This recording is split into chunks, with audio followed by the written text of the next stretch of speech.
제가 이번 성탄절에는 기적이 나타났으면 좋겠다는 그런 말씀도 드렸고 또 그렇게 기도를 하고 있습니다. 사실 우리 민경 성도의 어머니 신영희 권사님이 고관절이 안 좋으셔서 지난주에 병원을 또 다녀오셨는데 다녀오신 이후로 아직도 좀 안 좋으신 것으로 알고 있습니다. 제가 기도하고 하나님께서 마음에 주신 확신은 우리 권사님이 따님의 찬양을 들을 때, 그리고 저의 안수를 받을 때, 또 말씀을 들을 때 하나님께서 정말 놀라운 기적을 일으켜 주셔서 고관절이 아프지 않고 하나님 예배할 수 있는 놀라운 은혜를 허락해 주실 것이다 라고 하는 그런 마음을 가지고 기도합니다. 여러분, 기독교는 형식적인 것이 아니라 실제적으로 기적이 일어나는 곳입니다. 그러므로 그 놀라운 역사를 하게 될 수 있기를 예수님으로 축원합니다.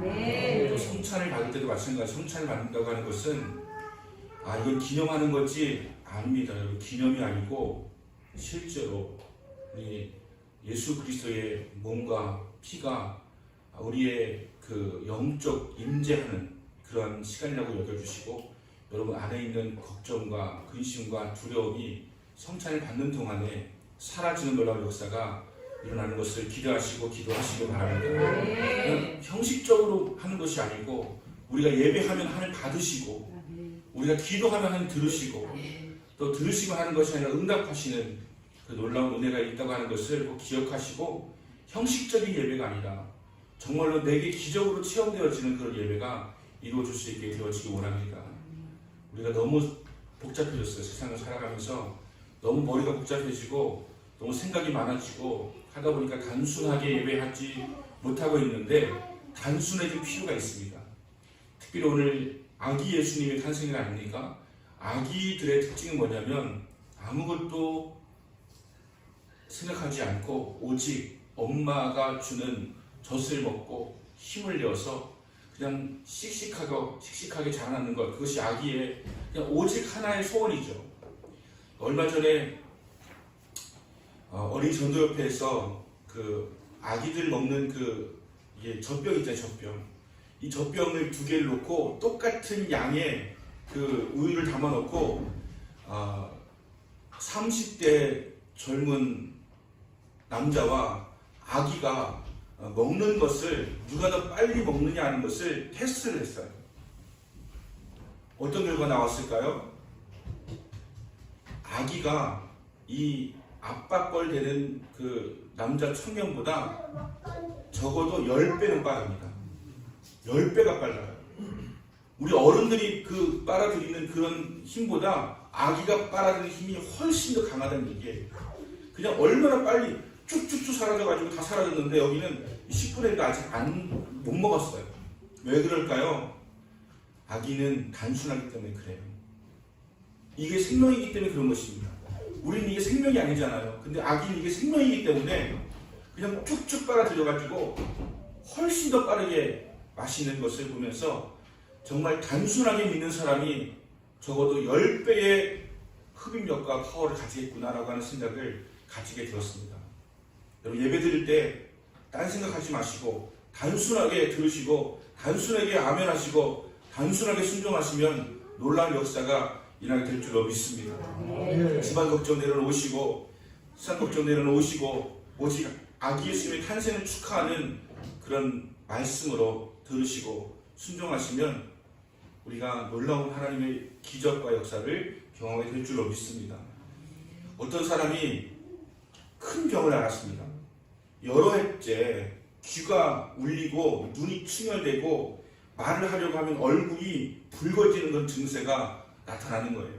그래서 병을 고치기 위해서 3년 동안 이 병원 저 병원 전전하면서 치료를 받았는데 의사들이 원인을 찾지를 못하겠다는 거예요.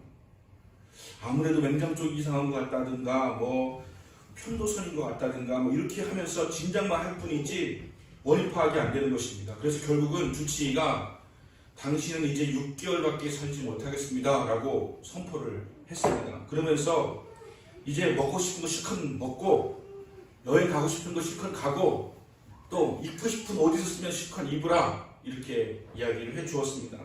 근데 이 사람이 평소에 좋은 양복 입는 것이 소원이어서 6개월밖에 남지 않았으니까 양복 좋은 거 3벌, 와이셔츠 좋은 거 3벌 이렇게 맞췄습니다.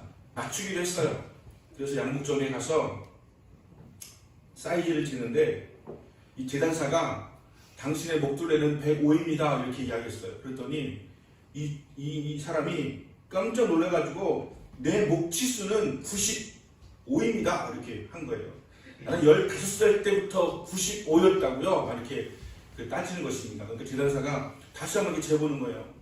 재보고 나서 다시 말하기를 당신의 목둘레 치수는 105입니다 이렇게 이야기해 준 거예요. 그랬더니 무슨 이야기냐고, 나는 목치수가 95라고, 나는 15살 때부터 계속 95만 입었고 95가 내 치수라고 그렇게 이야기를 하니까 제단사가 화를 내면서 이렇게 말합니다. 여보시오, 당신 고집 좀 부리지 마시오. 95 사이즈 와이셔츠를 계속 입게 되면 귀 울림이 생길 것이고 눈이 벌게질 것이고 그 다음에 조금만 마른 얼굴이 그 홍조가 생길 것입니다 이렇게 이야기하는 거예요. 이 사람의 병의 원인은 무엇입니까? 105 사이즈를 입어야 되는데 계속 95 사이즈를 입어가지고 너무 목도 땡기고 가슴도 땡기고 몸이 땡겨가지고 이게 얼굴이 붉어지고 또 숨이 막히고 그래서 죽을 것처럼 이렇게 되었던 것이죠. 저는 굉장히 여러분이 좀 이렇게 밝게 환하게 웃으면서 당연한 줄 알았는데 너무 진지하게 그 사람 죽나 싶어가지고 이렇게 하는 것 같아가지고 여러분 웃으라고 한 얘기예요. 웃으라고. 근데 이 사람이 왜 이렇게 되었을까요? 단순하게 이 별거 아닌 것일 수 있는데도 불구하고 너무나 그 큰 병에 걸린 것처럼 살았던 거예요. 어쩌면 우리 삶의 해결책은 단순한 데 있는데 너무 복잡하게 생각을 하고 너무 심각하게 생각을 해가지고 해결하지 못하고 살아가는 경우가 많이 있다라고 하는 것입니다. 이 사람의 진짜 문제는 꽉 끼는 와이셔츠였던 것이죠. 꽉 끼는 와이셔츠. 우리의 문제가 복잡한 것 같아도 다시 보면 대단히 단순한 경우가 많이 있습니다. 인간 세계가 아무리 복잡한 세계라 할지라도 그 안에서 일어나는 모든 일의 근본적인 원인은 단 한 가지입니다. 바로 죄라고 하는 것, 죄. 이 죄가 모든 것의 근본 원인이 된다고 하는 것입니다. 죄 때문에 두려워요. 죄 때문에 걱정이 생겨요. 죄 때문에 다퉈요. 죄 때문에 미워해요. 죄 때문에 시기합니다. 죄 때문에 전쟁이 나는 것이고 죄 때문에 폭력도 나고 살인도 나는 것입니다. 모든 인생의 근본적인 원인은 죄에 있다고 하는 것이 성경이 우리에게 말씀해 주고 있는 것입니다.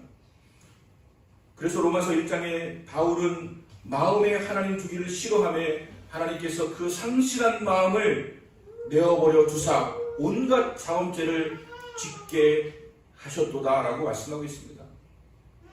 그냥 하나님께서 내어버려 두시면 우리가 온갖 죄를 지면서 살아가게 될 수밖에 없는 구조로 우리는 살아가고 있다고 하는 것입니다. 여러분에게 지금 있는 문제가 가정의 문제입니까? 아니면 돈의 문제입니까? 아니면 사업의 문제입니까? 이 모든 문제의 근본적인 원인은 죄이며 이것을 해결할 수 있는 놀라운 그 방법도 역시 죄의 문제를 해결하는 것인데 이 죄의 문제를 해결할 수 있는 유일한 한 분이 계시는데 그분은 예수 그리스도입니다. 예수 그리스도 외에는 이 죄의 문제를 해결할 수 있는 분이 없다라고 하는 것을 우리에게 말씀해 주시는 것입니다. 우리는 그것을 해결해 보려고 사람을 의지하고 술을 의지하고 도박을 의지하고 세상의 쾌락을 의지하고 살아가려고 하지만 그것들은 우리의 영원한 해결을 주지 못하고 오직 예수 그리스도만이 우리의 모든 문제를 그 근원을 죄의 문제를 해결해 주신다라고 말씀을 하시는 것입니다. 오늘 우리가 탄생을 축하하는 구주의 이름은 예수입니다. 예수는 이름이고요. 그리스도는 신분을 말하는 거예요. 만약에 내가 김홍미 집사님 그러면 홍미는 이름이고 집사님이 직분인 것처럼 예수 그리스도 그러면 예수님은 이름이고 그리스도는 직분입니다. 그리스도라고 하는 뜻은 기름 부음을 받은 자, 그래서 해석하면 왕이라는 뜻도 되고 제사장이라는 뜻도 되고 선지자라는 뜻도 되는 것이 그리스도라고 하는 것입니다. 메시아와 그리스도는 같은 뜻이에요. 같은 단어예요. 예수 그리스도가 이 땅에 태어나신 날이 바로 오늘이라고 하는 것입니다. 마태복음 1장 21절에서 천사가 마리아에게 아들을 낳으리니 이름을 예수라 하라 이렇게 이야기했습니다. 그래서 그 자는, 그 분은 자기 백성을 저의 죄에서 구원할 자이시라 말씀하셨어요. 우리의 죄를 구원하실 분은 예수 그리스도라고 말씀을 하시는 것입니다. 지금 온 세계에 적어도 20억 명의 사람들이 아기 예수님의 탄생을 축하하면서 예배하고 있습니다. 신교든 구교든 어떤 종교, 동방정교회든 모두가 다 20억 명 정도 되는 사람들이 지금 아기 예수님의 탄생을 축하하고 또 감사하면서 예배를 드리고 있습니다. 우리의 죄에서 우리를 구원하실 자 예수님이 탄생하신 날이기 때문에 그 어느 날보다도 기쁘고 감사하고 축복된 날이 오늘 성탄절이라고 하는 것입니다. 모든 문제에 대한 근본적인 해결책은 예수 그리스도입니다. 여러분이 가지고 있는 모든 문제가 어떤 것이든지 간에 그것의 해결책은 예수 그리스도입니다.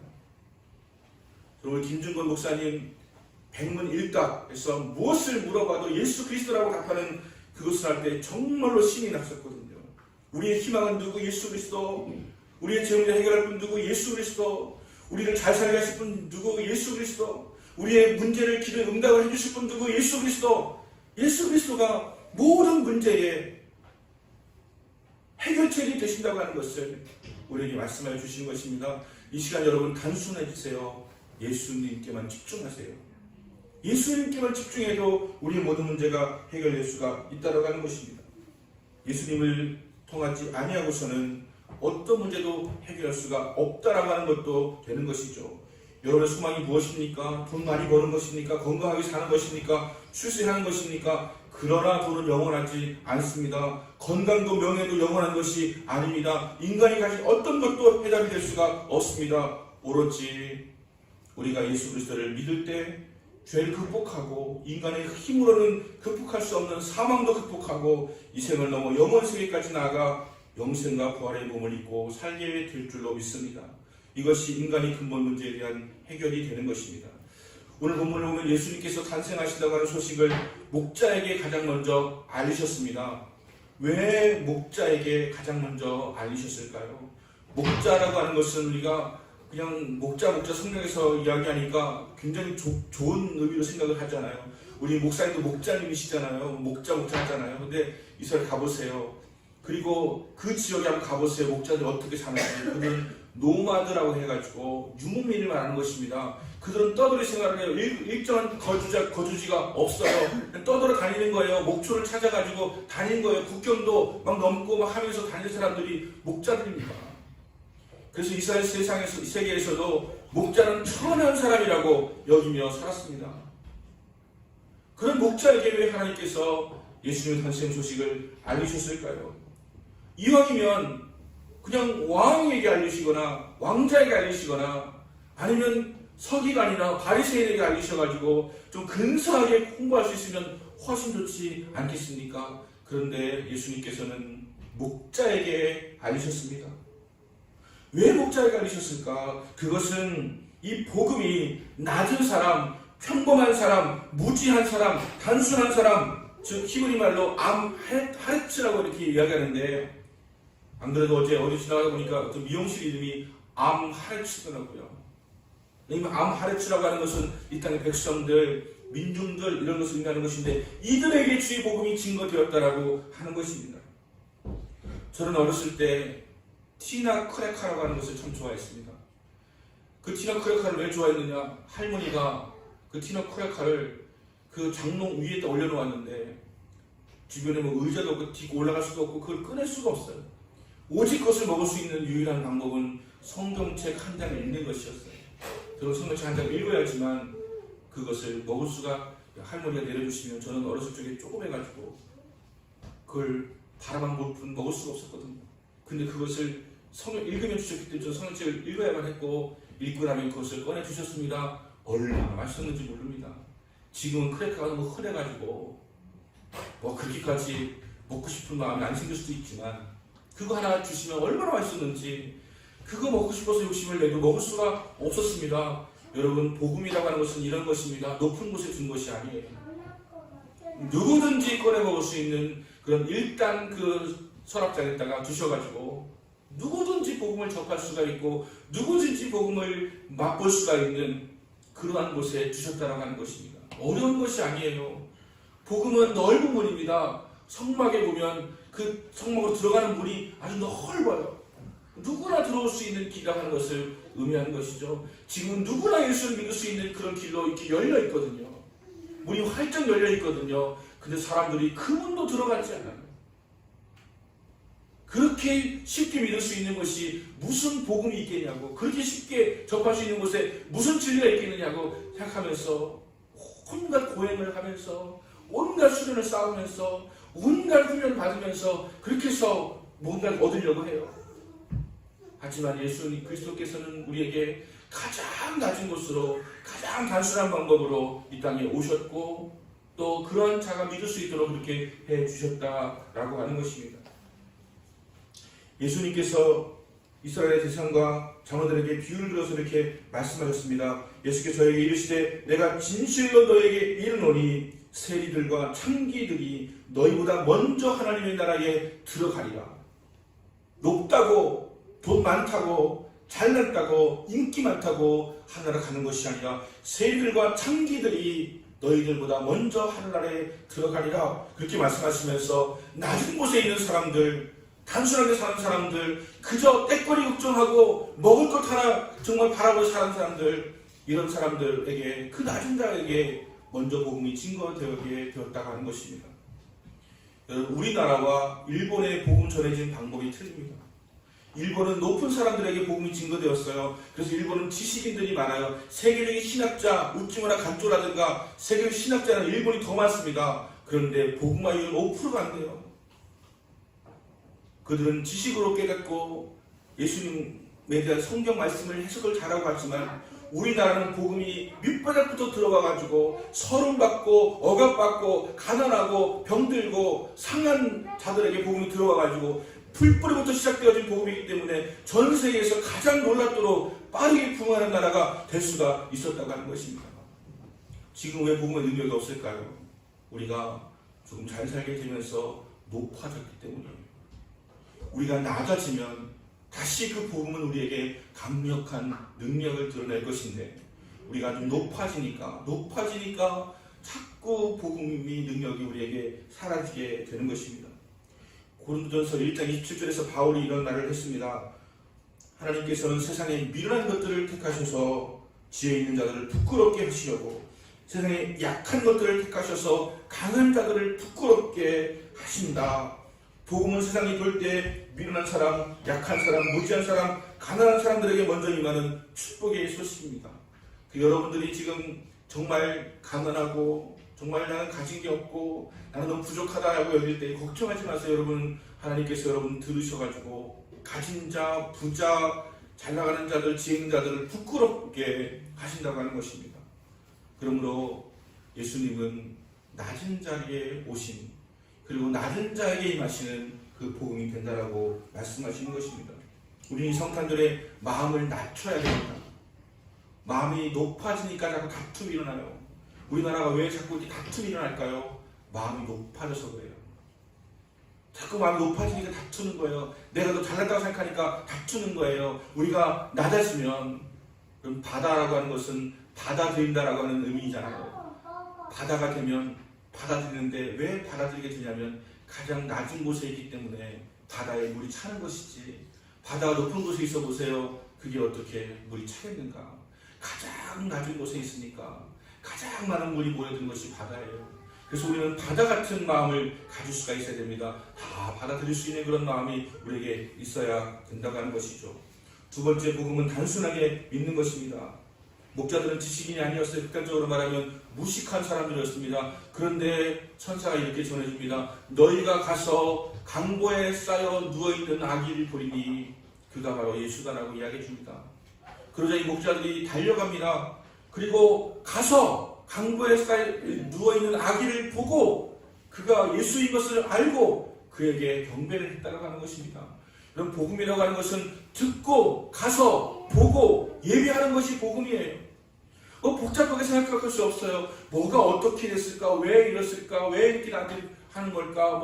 무슨 다른 의도가 있는 것이 아닐까? 생각할 필요가 없습니다. 그냥 듣고 가서 보고 경배하고 하면 우리가 복음을 알게 되어진다라고 말씀을 하시는 것입니다. 복음은 어려운 것이 아니에요. 공부해야 하는 것이 아닙니다. 여러분 여기 와서 보고 듣고 예배하면 복음을 알게 되는 것이에요.